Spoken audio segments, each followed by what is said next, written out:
Hi guys, welcome to today's video. So the topic today is how to use a voice changer for Steam. This allows you to modify your voice in real time to sound like character, boy, girl, etc. Whether you are having a voice chat with friends or gaming on the Steam platform. Anyway, it's for fun with the experience. Setting up the voice changer is easier than you think. Firstly, install HitPaw voice changer on your device. You can find and access the official link in the description. Then launch HitPaw voice changer and go to settings.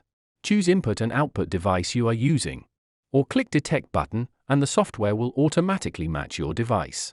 Now back to real-time voice section.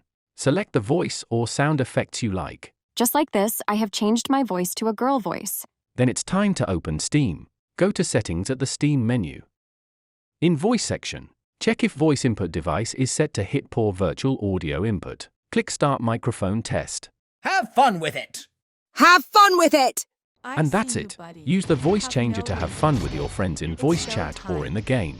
Besides that, you can also further adjust the sound pitch and timbre, add key bind, or generate AI music and AI cover with HitPaw voice changer. That's the share for today. If this video helps, please don't forget to give me a like and subscribe to my channel for more useful AI tools and tips. Thanks for watching. See you next time.